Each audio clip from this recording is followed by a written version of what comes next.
चलिए 18th number की रिद्धि मंत्र है ओम ह्रीम अरहम नमो व्युवड्डी पत्तानम।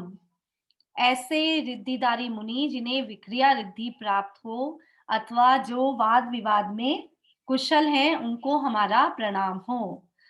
अब इसका भी थोड़ा सा डिटेल है लेकिन सुन लीजिए, लिख लीजिए तो अच्छा रहेगा, याद रहेगा। 8 प्रकार की विक्रिया रिद्धि होती है।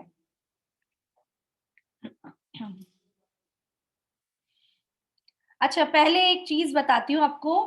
1 से लेकर 17 रिद्धियां जो थी ना, वो किससे रिलेटेड थी? ज्ञान से। अब तक जितनी भी रिद्धियां थी वो ज्ञान से रिलेटेड थी, है ना। और अब 18 से जो रिद्धियां शुरू हो रही है वो किससे शुरू हो रही है? चारित्र से।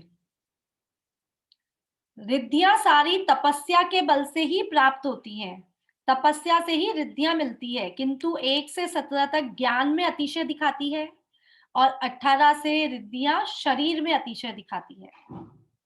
अभी तक आपको समझ आया? 1 से 17 तक हमने कहा उनका ये ज्ञान था, उनमें ऐसा ज्ञान था, उन्हें 10 पूर्व का ज्ञान था, उन्हें 14 पूर्व का ज्ञान था, ऐसा। अब हमको क्या पता चलेगा 18 से कि उनमें, उनके चरित्र में उनसे क्या क्या हो सकता है, वो ज्ञान इस वाले से पता लग जाएगा आपको 18 से। तो 8 प्रकार की विक्रिया रिद्धि होती है, उनके नाम है अणिमणि, अनिमनी, दक्षा, कुशला,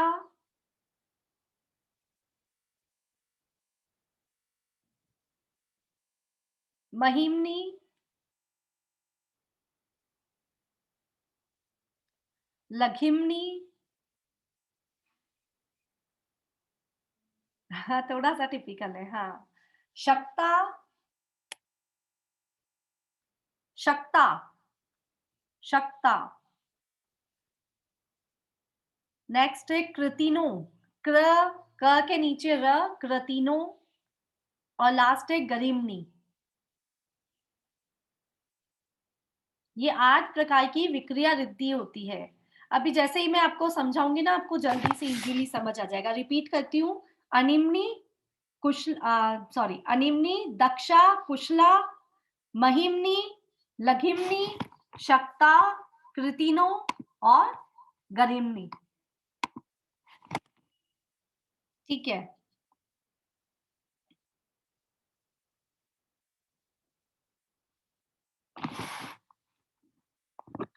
फर्स्ट है अनिमनी, अणिमा रिद्धि कहते हैं इसको, अणिमा रिद्धि। अणिमा रिद्धि में क्या होता है कि परमाणु जिनका बहुत बड़ा शरीर है, वो क्या करते हैं, अपनी रिद्धि के बल पर अपने शरीर को एक परमाणु जितना बना सकते हैं। हमारा शरीर है, अगर हम चाहें तो हम इतना सा एक कंकड़ जितना बना सकते हैं क्या? कंकड़ का 1000 हिस्सा भी से भी कम होता है परमाणु। ठीक है, तो उतना छोटा बनाने की जिनमें शक्ति है उनको कहेंगे महिमा रिद्धिधारी। वापस बोलूं? एक मिनट, क्या बोल रहे हो? कौन से मुनि थे कौन से मुनि थे? मुझे नहीं, जिन्होंने छोटा सा रूप धारण किया था? नहीं, परमाणु जितना, परमाणु जितना रूप। छोटा रूप जिसने धारण किया वो अभी आएंगे। ये अणिमा रिद्धि है। इसमें हाँ, आप शरीर, वो अपना शरीर परमाणु जितना बना लेते हैं। हम्म, सेकंड है महिमा। महिमा दक्षा। क्या है? परमाणु जितने शरीर को पर्वत जैसा बना लेते हैं। दूसरा दक्षा है। नहीं, वो अब आप, वो तो नाम लिख लिए, अब मैं रिद्धियां बता रही हूँ आपको। तो आप अच्छा अच्छा। देखो, अणिमा रिद्धि, सेकंड महिमा रिद्धि, सेकंड महिमा रिद्धि। परमाणु समान शरीर को पर्वत सदस्य बना लेते हैं। 1 लाख योजन सुमेरु पर्वत जैसा बना लेना। कौन बना लेते हैं? महिमा रिद्धि वाले रिद्धिधारी मुनि 1 लाख योजन सुमेरु पर्वत जैसा शरीर बना सकते हैं। थर्ड है लघिमा, लधीमा। लधीमा विक्रिया रिद्धि वाले क्या करते हैं? सुमेरु समान उनका जो शरीर है उसको इतना हल्का बना लेते हैं, शरीर उतना ही बड़ा, लेकिन उसको इतना हल्का बना लेते हैं कि वो शरीर किस पे चल सकता है? मकड़ी के जाल की जो वो मकड़ी के जाल की रुई समान जो होती है ना, मकड़ी का जाला जो होता है रुई समान दिखता है अपने को, उस पर भी चला सकते हैं अपने शरीर को, इतना हल्का शरीर बना लेते हैं।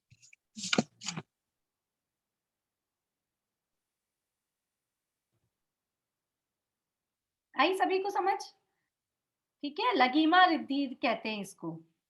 फोर्थ रिद्धि होती है प्राप्ति रिद्धि।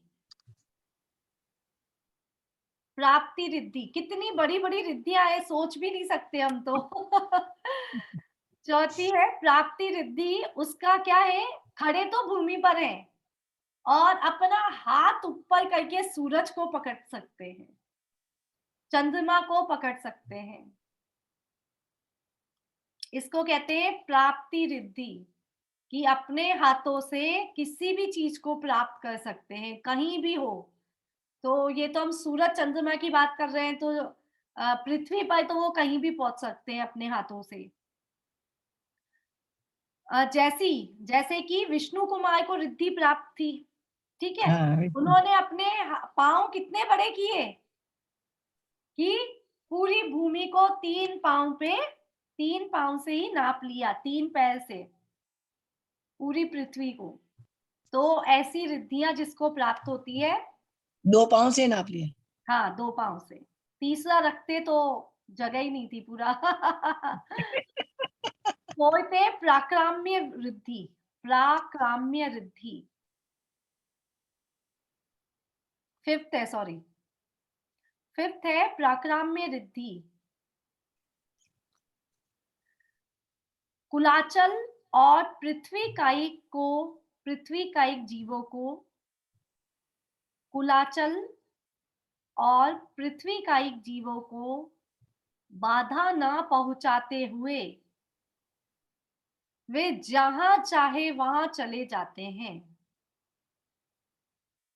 कुलाचल और पृथ्वी कायिक में सब आ गए, चाहे किसी भी प्रकार का जीव हो, उनको कहीं भी जाना है। अगर आप अपने शरीर को इतना सा भी मूव करते हैं ना, तो कितने जीव अपनी जगह से हिल गए, ठीक है, इतना सा भी बॉडी को किया तो आप बॉडी से कितने जीव को वायु का एक जीव, कितने सारे जीव इधर से उधर हो गए।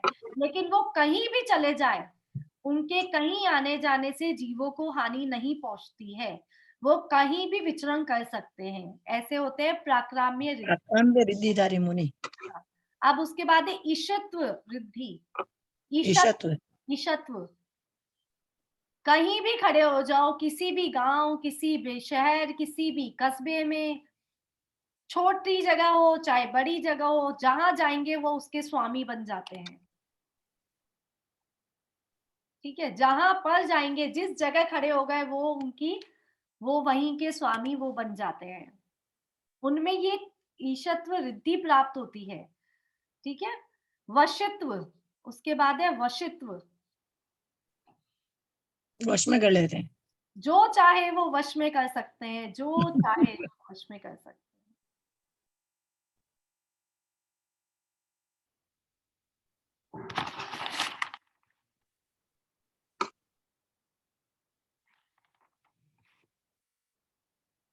ठीक है, इसके बाद लास्ट है काम रूपित्व रिद्धि।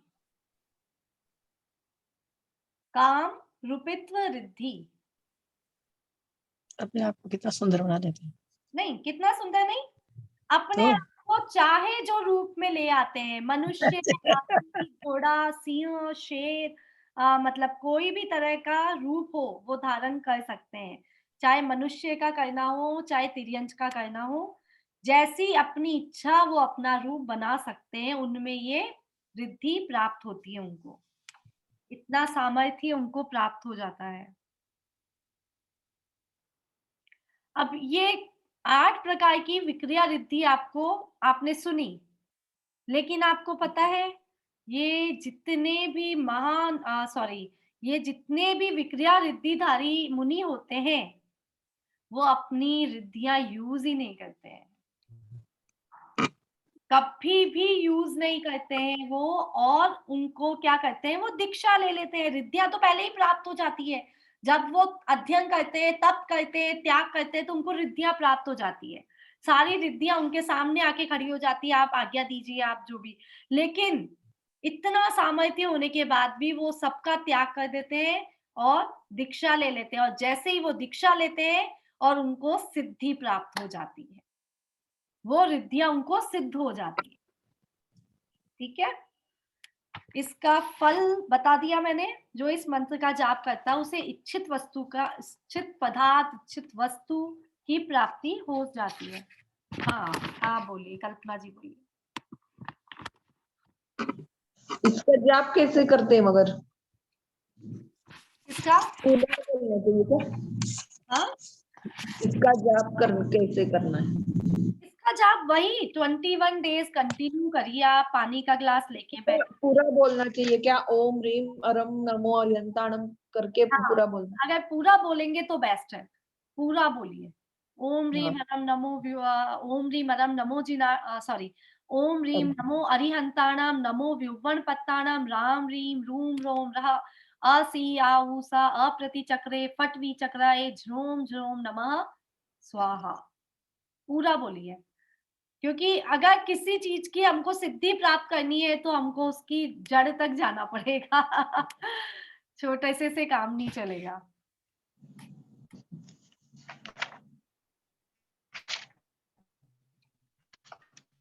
Recording in progress. ठीक है, हो गया, समझ आ गया। 2 में ही आज बहुत बड़ा टाइम, बहुत ज्यादा टाइम हो गया। अब हम 19th कर लेंगे। ओम नमो विद्याहरणम। ये भी बहुत अच्छी रिद्धिधारी रिद्धि के बारे में इसमें भी बात है। विद्याहरणम, विद्याहरणम कौन से रिद्धिधारी मुनि होते हैं ये?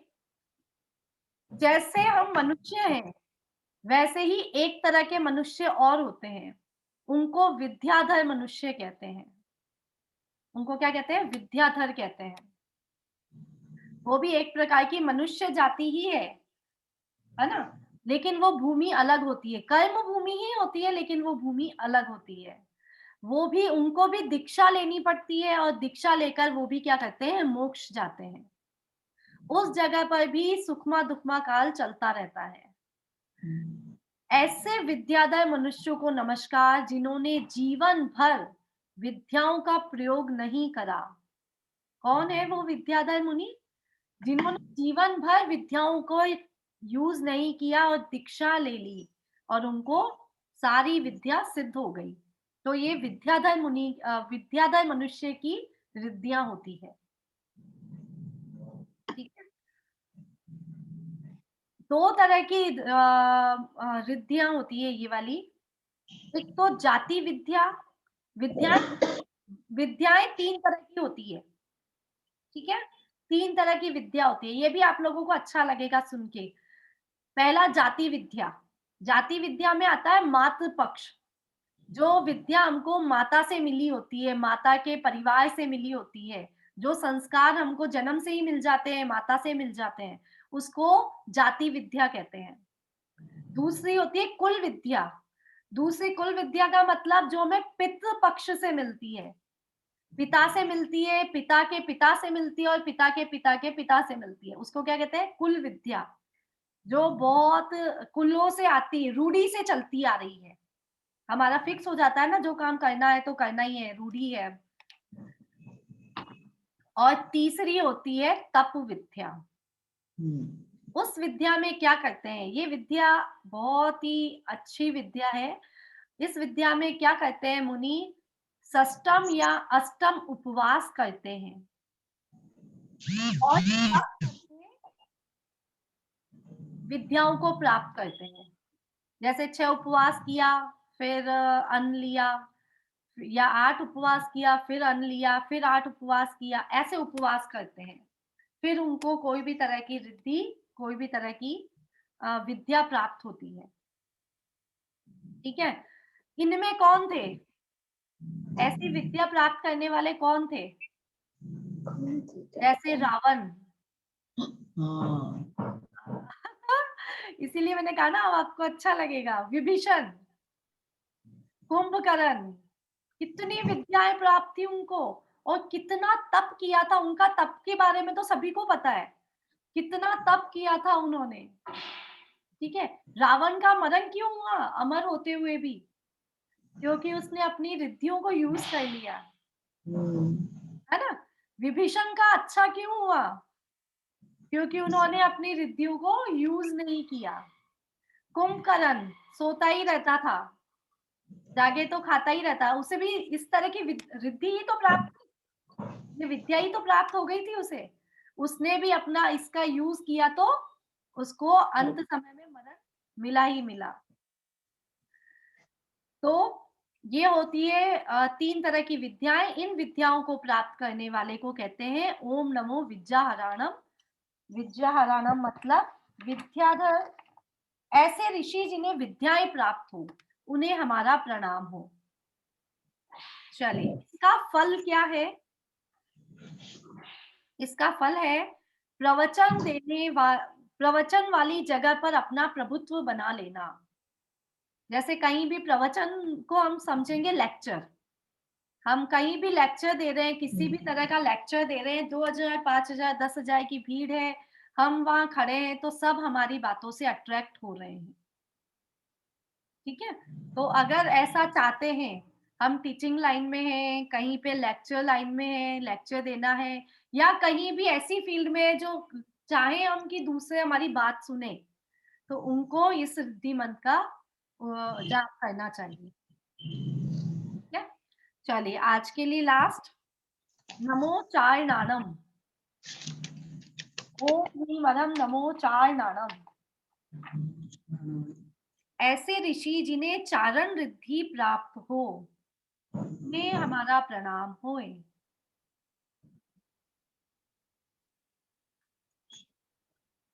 वैसे अब समझ आने लग गया ना, थोड़ा थोड़ा रिद्धि मंत्र में जो नाम लिखा है उससे मीनिंग आ जाता है हमको। थोड़ा थोड़ा आ जाएगा, 1-2 बार रिपीट करेंगे इसको बार बार तो आ जाएंगी, याद हो जाएंगी। 8 प्रकार के चारण मुनि होते हैं। चारण रिद्धियां जिन्हें प्राप्त हो उन्हें चारण रिद्धिधारी मुनि कहते हैं। 8 प्रकार के चारण मुनि होते हैं। ये 8 प्रकार के चारण मुनि क्या कहते हैं? पृथ्वी से 4 उंगल ऊपर चलते हैं, पृथ्वी पे कभी भी नहीं चलते। ये सारे मुनि पृथ्वी से ऊपर चलते हैं। तो उसमें पहले मुनि है जल चारण, सॉरी, पहली रिद्धि है जल चारण, जो जल के ऊपर चल सकते हैं। सेकंड है जंघा, जो जंघा पे हाथ रख के चलते हैं।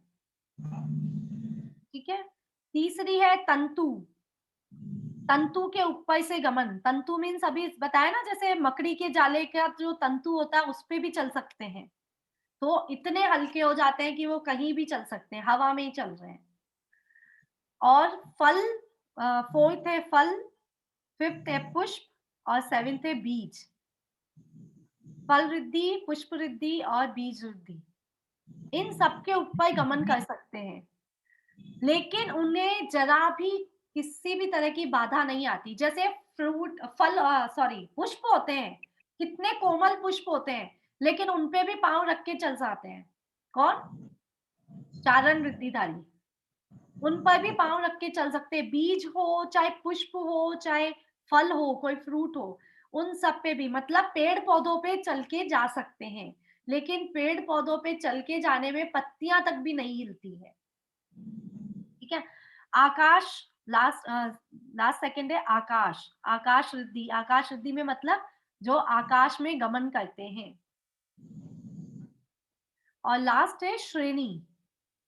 8 प्रकार के चालन बताए ना मैंने, जल, जंघा, तंतु, फल, पुष्प, बीज, आकाश और लास्ट श्रेणी। श्रेणी मतलब अपनी श्रेणी के अकॉर्डिंग आकाश में विचरण करते हैं। इसको जैसे समझिए कि जब हम मरते हैं ना, कोई भी मरता है तो उसका मरण, उसकी जो पिछला जन्म है वो डिसाइड करता है कि वो नेक्स्ट जीवन में किस श्रेणी में आएगा। जैसे पक्षियों को देखते हैं, एक चिड़िया है, एक कबूतर, एक चील है ना? तो कोई तो इतना सा ही उड़ सकते हैं, जो बतख वगैरह है इतना सा ही उड़ेंगे, थोड़ा सा ही उड़ सकते हैं। एक होते हैं थोड़ा आसमान में उड़ेंगे, और चील कितना ऊपर तक उड़ जाती है ना? तो ऐसे श्रेणी में बढ़ जाते हैं ये श्रेणी वाले रिद्धिधारी मुनि भी। ठीक है, 8 प्रकार के चारण रिद्धिधारी मुनि हो गए ये। इनका फल है आपके जीवन में किसी ने शरीर में, आपके जीवन में, आपके घर पर किसी ने जादू टोना किया है, आपको हिप्नोटाइज किया है किसी ने, भूत प्रेत की बाधा है, या नजर लग गई है। कोई नजर लगा देता है ना, मतलब किसी की नजर अगर लग गई है तो इसको दूर करने के लिए आप इस मंत्र का जाप करें तो क्या होगा? बाधा दूर हो जाएगी? नहीं होगी। इस मंत्र का जाप करने से आपको पता लग जाएगा कि ये बाधा है कि नहीं है। आपको बाधा कहाँ से आई है उस व्यक्ति तक का भी पता लग जाएगा। ठीक है, इसमें ऐसा बताया है, आचार्यों ने लिखा है कि आपको अपना समाधान खुद करना है, लेकिन समाधान का रास्ता हम बता देंगे। ठीक है, तो ये हुई नमो चारणाणम का मीनिंग और फल। आज के लिए इतना ही। आगे नेक्स्ट हम करेंगे। 20 तक हमने रिद्धि कर ली है, लेकिन 20 तक याद होगी तो ही हम आगे बढ़ पाएंगे। सुजाता जी, थोड़ा बहुत याद हुआ? नहीं?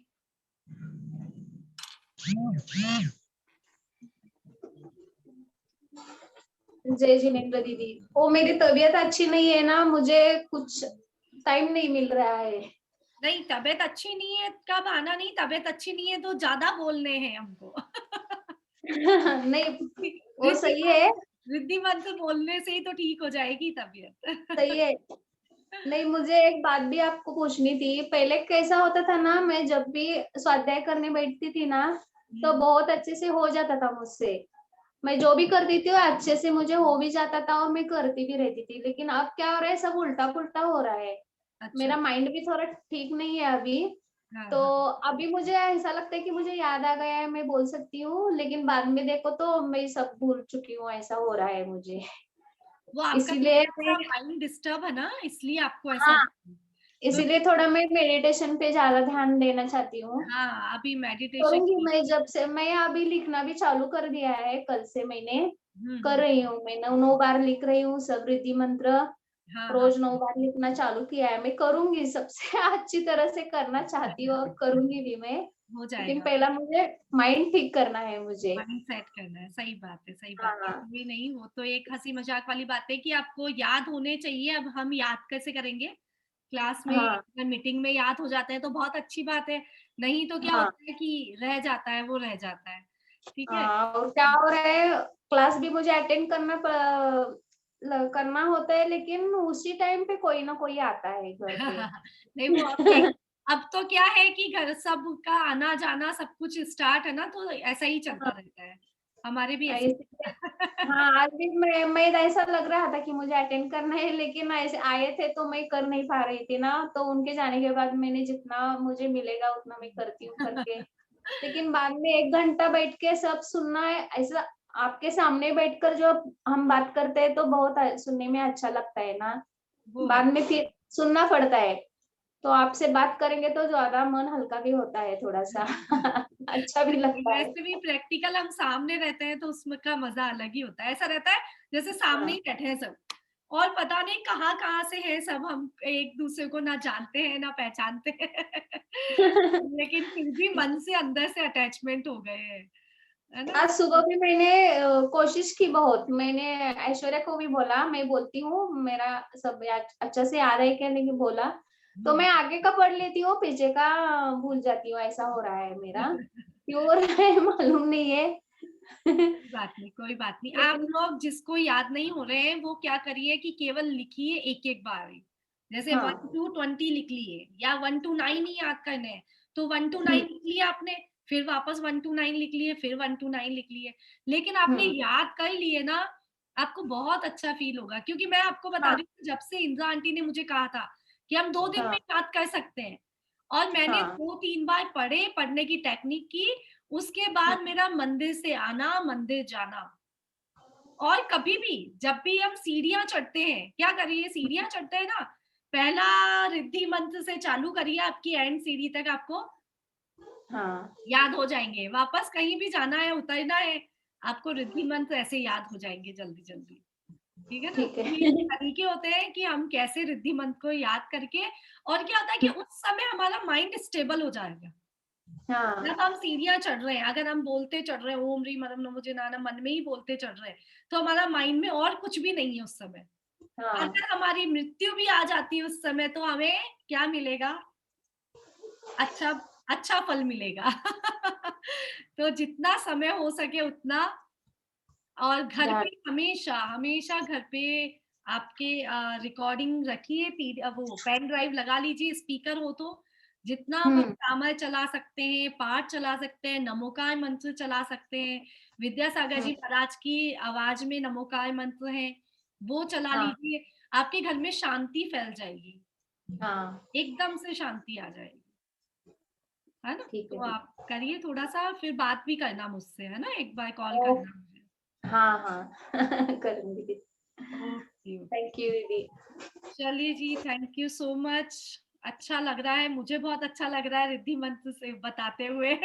क्योंकि मुझे ऐसा लग रहा है जैसे मुझे याद है सारे, और मैं बता रही हूँ। नहीं, हमें भी अच्छा लग रहा है। बहुत दिन से ऐसा गैप पड़ा था ना, बहुत दिन से कुछ किया नहीं था, जो ऐसा ये चल रहा था। कोई बात नहीं। ऐसा लग रहा है इसको, ये रूटीन लग रहा है अभी। हाँ। चलिए, हाँ, क्या बोल रहे हैं सुनीता जी? कुछ बोले क्या, लिखे क्या आप? हाँ सुनीता जी। विद्यासागर जी महाराज का तो रोज 3 बजे आता है नमो रंतानंद। हाँ, 3 बजे आता भी है, और आप उसको आपके पेन ड्राइव में डाल के रख लो तो पूरा दिन भी सुन सकते हैं, है ना? पूरा दिन आपके, अभी तो वो सब आते ही है ना, हमारे पास इंस्ट्रूमेंट्स रहते हैं। नमो का पूरा दिन चलता रहता है, आप किचन में लगा लीजिए, और नहीं तो घर के हॉल में लगा लीजिए, पूरा दिन सुनते रहिए नमोकार मंत्र। तो आपके घर में जो भी नेगेटिविटी है वो अपने आप निकल जाएगी। कहीं कहीं कुछ कुछ प्रॉब्लम्स जो चल रही है ना, क्या होगा, प्रॉब्लम्स खत्म नहीं होगी, प्रॉब्लम का समाधान हमको मिल जाएगा। ठीक है, तो चलिए, थैंक यू सो मच। जय जिनेन्द्र। थैंक यू, बहुत अच्छा लगा। Thank you. जय जिनेन्द्र। जय जिनेन्द्र। जय जिनेन्द्र। जय जिनेन्द्र।